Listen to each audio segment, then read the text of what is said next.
Magandang gabi po sa inyo at sa lahat.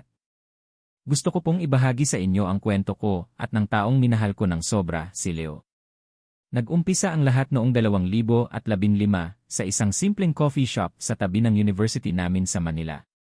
Isang gabi, huli na ako sa klase, kaya dumaan muna ako sa cafe para magpahinga.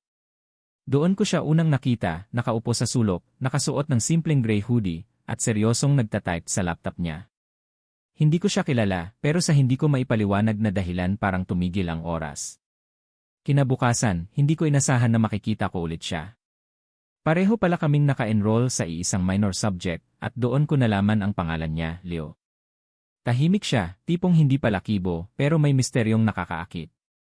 Hindi ko nga alam kung paano nagsimula, pero napapansin ko, tuwing may group activity, palagi niyang sinisigurong magkakagrupo kami. Hanggang sa isang araw, siya na mismo ang nag-alok na ihatid ako pauwi dahil gabi na at delikado. Doon nagsimula ang madalas naming pag-uusap. Sa jeep, sa messenger, sa mga simpleng comment sa post ko, unti-unti, nagiging mas malapit kami. Naging kaibigan hanggang sa dumating ang araw na tinanong niya ako. "Pwede ba kitang ligawan, Mariel?" Hindi ako agad sumagot. Takot ako. Baka mawala yung pagkakaibigan namin kapag hindi nag-work. Pero mas takot akong pagsisihan na hindi ko binigyan ng pagkakataon ang taong nagpapasaya sa akin. Kaya isang linggo matapos niyang magtanong, sinagot ko siya at doon nagsimula ang kwento naming dalawa. Masasabi ko na si Leo ang tipo ng lalaking kaya kang alagaan kahit hindi mo hilingin. May araw na sobrang pagod ako galing sa review at nagulat na lang ako nang bigla siyang dumating sa boarding house dala ang paborito kong palabok at milk tea. May mga gabing tatawagan niya lang ako para sabihin, "Ingat ka ha, mahal kita." Hindi kami perpekto. Nagkaroon din kami ng maliliit na tampuhan. Pero lagi kaming bumabalik sa isa't isa. Hanggang sa dumating ang graduation, ang araw na dapat masaya, pero naging simula ng pagsubok. Natanggap si Leo sa trabaho sa Cebu, habang ako naman ay dito sa Manila nakahanap ng oportunidad. Long-distance relationship, mahirap, pero kinaya namin sa loob ng halos 2 taon. Hanggang sa dumating ang isang gabi na tumawag siya umiiyak. "Mariel, hindi ko na kaya. Ayokong masaktan ka pa. Siguro kailangan na nating maghiwalay." Parang gumuho ang mundo ko. Pinilit ko siyang kausapin pero desidido na siya. Hindi ko alam kung dahil sa layo o may iba na, pero tinanggap ko na lang kahit ramdam kong durog na durog ang puso ko. Lumipas ang 3 taon. Sinubukan kong mag-move on. May nakilala akong iba pero walang kahit sino ang nakapuno sa puwang na iniwan niya. Hanggang sa isang araw, bigla ko siyang nakita sa parehong coffee shop kung saan kami unang nagkakilala. Hindi ko alam kung anong uunahin ko, ang kaba, galit o tuwa. Lumapit siya, dala ang ngiting matagal kong inantay. "Mariel, kumusta ka na?" "Kuya Melo, akala ko noon, sa pelikula lang nangyayari yung mga eksenang hindi mo inaasahan pero heto, nangyari sa akin." Nakaupo kami sa parehong mesa kung saan dati kami nag-aaral habang umiinom ng kape. Tahimik siya sa una, tila pinipili ang bawat salitang sasabihin. Ako naman, hindi alam kung matutuwa ba ako o magagalit sa kanya. "Mariel, 3 taon na, pero parang kahapon lang nung huli kitang nakita." 3 taon din akong naghintay ng paliwanag, Leo. "Bakit ngayon ka lang?" Natatakot ako noon, takot na takot. Sobrang dami kong trabaho, laging overtime. Nakikita ko yung sarili mo na naghihintay sa akin gabi-gabi, at naiisip ko hindi mo deserve yon. Kaya kahit masakit, iniwan kita. Akala ko makakabuti pero mas lalo lang akong nagsisi. Hindi ko alam kung maiiyak ako o matatawa sa dahilan niya. Masakit, yes, pero sa puso ko, ramdam kong nagsasabi siya ng totoo. Alam mo bang sinubukan kong mag-move on? May nakilala ako mabait pero hindi ikaw. Kahit anong gawin ko, hindi ko maalis yung alaala mo. Mariel, kung papayagan mo lang ako, gusto kong ayusin lahat. Hindi ko hahayaang mangyari ulit yung dati. Doon niya ikinwento lahat na hindi pala siya nakipaghiwalay dahil may iba, kundi dahil sa bigat ng trabaho at pressure noon, pakiramdam niya hindi niya ako nabibigyan ng oras at atensyon na deserve ko. Mahal niya pa rin daw ako at sa totoo lang, kahit anong pilit ko noon, mahal ko pa rin siya hanggang ngayon. At mula sa araw na yon, nagsimula kaming muli. Hindi kami nagmadali, nag-usap kami ng maayos, nagbigay ng oras para bumuo ulit ng tiwala. Minsan, binibisita niya ako sa opisina pagkatapos ng shift. Minsan naman, siya ang hinihintay ko sa labas ng building niya para sabay kaming kumain ng dinner. Hindi na siya yung lalaking laging nakatutok sa trabaho. Ngayon, marunong na siyang magpahinga, makinig at magsabi ng nararamdaman niya. Mariel, naaalala mo pa ba yung una kitang tinanong kung pwede kitang ligawan? Oo naman. Seryoso ka nun pero nanginginig ka rin. Ngayon, gusto kong itanong ulit pero hindi para ligawan ka. Si Leo humugot ng maliit na kahon mula sa bulsa, binuksan, at sa loob nito ay may singsing. Mariel, pwede ba kitang pakasalan? Wala na akong ibang nasabi kundi yes. Parang lahat ng sakit, luha, at paghihintay nagbunga sa araw na yon. At ngayon, habang sinusulat ko ang liham na ito, 2 linggo na lang at ikakasal na kami. Kung may natutunan ako sa lahat ng ito, yun ay, kapag mahal mo ang tao, hindi sapat na mahalin mo lang siya sa magagandang araw. Mas mahalaga na mahalin mo rin siya sa araw na mahirap, magulo, at puno ng pagsubok.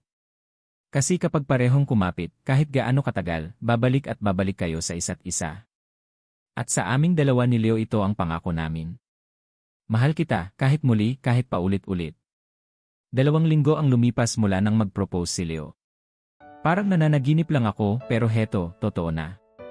Ngayon, nakasuot ako ng puting gown, hawak ang bulaklak, at habang nakatayo sa gilid ng pinto ng simbahan, ramdam ko ang mabilis na tibok ng puso ko. Hindi lang dahil ikakasal ako ngayon, kundi dahil sa wakas heto na yung araw na matagal naming pinangarap. Ready ka na ba, Mariel? Yes, handa na akong mahalin siya habang buhay. Habang naglalakad ako sa pasilyo, nakita ko agad si Leo nakatayo sa altar, suot ang kanyang tuksedo, pero mas lalo siyang gwapo dahil sa ngiting nakalaan lang para sa akin. Parang bumalik lahat ng alaala, yung unang araw sa coffee shop, yung mga gabing naghihintayan kami ng tawag, yung gabi na iniwan niya ako at ang araw na bumalik siya. Lahat ng yon, naging bahagi ng paglalakad kong yon. Nagsimula na ang seremonya. Leo, tatanggapin mo ba si Mariel bilang iyong kabiyak sa hirap at ginhawa, sa saya at lungkot, sa lahat ng panahon, hanggang sa dulo ng iyong buhay? Opo, Father, buong puso ko po siyang tatanggapin at mamahalin. Mariel, tatanggapin mo ba si Leo bilang iyong kabiyak sa hirap at ginhawa, sa saya at lungkot, sa lahat ng panahon, hanggang sa dulo ng iyong buhay? Opo, Father, kahit muli at muli, siya lang ang pipiliin ko. Pagkatapos ng I do, habang inilalagay ni Leo ang singsing sa daliri ko, may binulong siya na hindi maririnig ng kahit sino maliban sa akin. Salamat, kasi hindi mo ako binitawan sa puso mo kahit iniwan kita noon. At doon, wala na akong napigilang luha. Hindi dahil sa sakit, kundi sa sobrang pasasalamat sa Diyos, dahil binigyan niya kami ng pangalawang pagkakataon. Sa lahat ng narito ngayon, gusto ko lang sabihin na si Mariel ang dahilan kung bakit ako natutong lumaban sa buhay. At ngayong asawa ko na siya, ipapangako ko, wala ng araw na mararamdaman niyang mag-isa siya. Pagkatapos ng kasal, akala ko parang sa pelikula lang ang buhay namin ni Leo, laging sweet, laging magkasama, at laging masaya. Pero 1 buwan pa lang ang nakalipas, napagtanto kong hindi pala ganon kasimple. Pareho kaming may trabaho. Ako sa isang marketing firm. Si Leo sa isang architectural company. At kahit gusto naming magkasabay umuwi araw-araw, may mga pagkakataong hindi maiiwasan ang late nights at pagod. Leo, 10:00 na. Sabi mo kanina pa uwi ka. Pasensya na, may urgent na project sa office.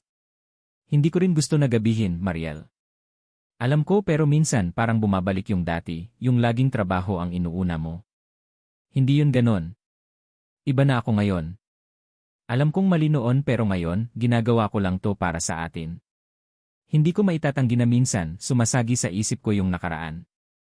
Pero lagi kong pinapaalala sa sarili ko na ito na yung bagong kami, mas marunong mag-usap, mas marunong umunawa. Good morning, Mrs. Santos. Good morning, Mr. Santos. May plano ka ba mamaya? Wala akong overtime ngayon. Pwede tayong mag-date mamaya, parang college days ulit. Talaga? Sige, pero ikaw magbabayad. Sabay tawa. Unti-unti naming natutunan na kahit gaano ka busy sa trabaho, kailangan maglaan ng oras para sa isa't isa. Kahit simpleng dinner sa labas, paglalakad sa park, o sabay na panonood ng paborito naming series, sapat na para maramdaman naming hindi nawawala ang koneksyon namin. Naalala mo dati, dito tayo nag-usap nung una kitang ligawan.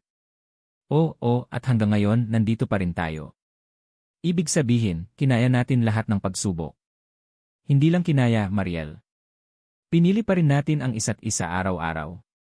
2 taon na kaming kasal ni Leo at masasabi kong masaya kami. Pero isang araw, may nangyaring hindi ko inaasahan. Hating gabi na nung maramdaman kong wala si Leo sa tabi ko.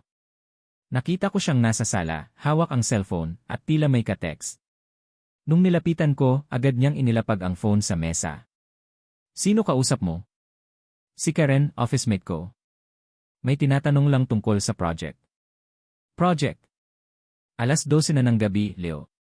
Ganito ba ngayon sa trabaho mo? Mariel, wala to, huwag ka nang mag-isip ng iba. Pero, kahit anong paliwanag niya, hindi ko maiwasang magduda. Lalo na't napansin ko na ilang gabi na siyang may late night calls at madalas nagdadahilan na overtime sa office. Mariel, kumusta kayo ni Leo? Parang matamlay ka. May napapansin kasi akong kakaiba. Ayokong mag-assume pero natatakot ako. Isang linggo akong nagdalawang isip kung kakausapin ko siya tungkol sa nararamdaman ko. Hanggang sa isang gabi, dumating siyang basang-basa ng ulan, pagod na pagod. At doon, hindi ko na napigilan ang sarili ko. Leo, kung may problema tayo, sabihin mo sa akin. Kung may iba ka na mas mabuting malaman ko ngayon. Mariel, wala akong ibang babae. Si Karen? Oo, lagi kaming nag-uusap kasi may malaking client kami. Alam mo bang ilang buwan na akong nagpaplano para sa'yo? Para sa akin. Oh. Pinaghahandaan ko yung anniversary natin. Kaya ako laging late, nag-overtime ako para may bonus at ma-surprise ka. Si Karen ang tumutulong sakin magplano. Para akong binuhusan ng malamig na tubig. Nahihiya ako sa sarili ko kasi mas inuna ko ang pagdududa kaysa sa tiwala. Mariel, pasensya ka na kung napaisip ka ng masama. Pero sana tandaan mo wala nang iba sa puso ko kundi ikaw. Pasensya ka rin, Leo. Natakot lang akong mawala ka ulit. Pero salamat kasi pinatunayan mo ulit sakin na tama ang pinili kong mahalin ka. Pagkatapos ng maliit na pagsubok tungkol sa tiwala, akala ko tapos na ang mabibigat na problema namin. Pero ilang buwan lang ang lumipas, may nangyari na hindi ko akalaing kakayanin naming harapin. Isang gabi, nagreklamo si Leo ng matinding pananakit ng dibdib at pagkahilo. Akala namin simpleng pagod lang. Pero nang dalhin namin siya sa ospital, sinabi ng doktor na kailangan siyang i-confine at sumailalim sa mga test. Mrs. Santos, may nakita kaming irregularidad sa puso ng asawa mo.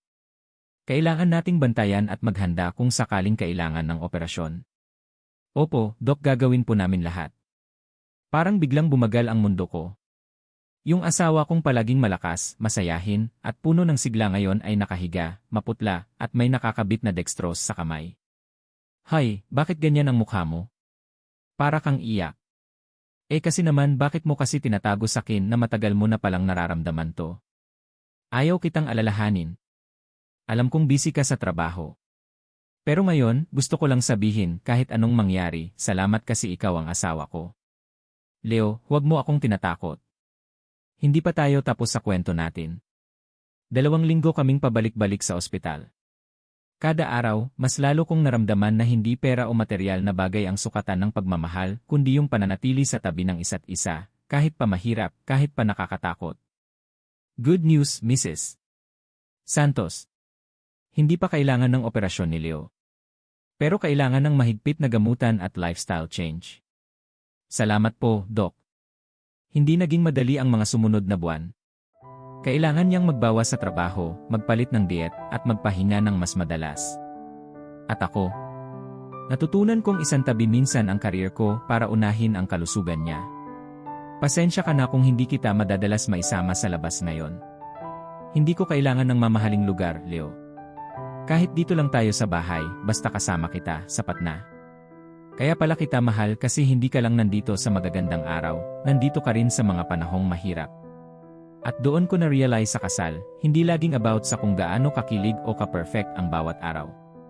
Minsan, ang pinaka-romantic na bagay ay yung hindi ka iniiwan ng mahal mo sa oras na pinakakailangan mo siya. Hanggang dito muna, Kuya Melo. Ako si Mariel at sa lahat ng pagsubok, lagi kong pipiliin si Leo. At sana, hanggang sa huling hininga namin, pipiliin din niya ako.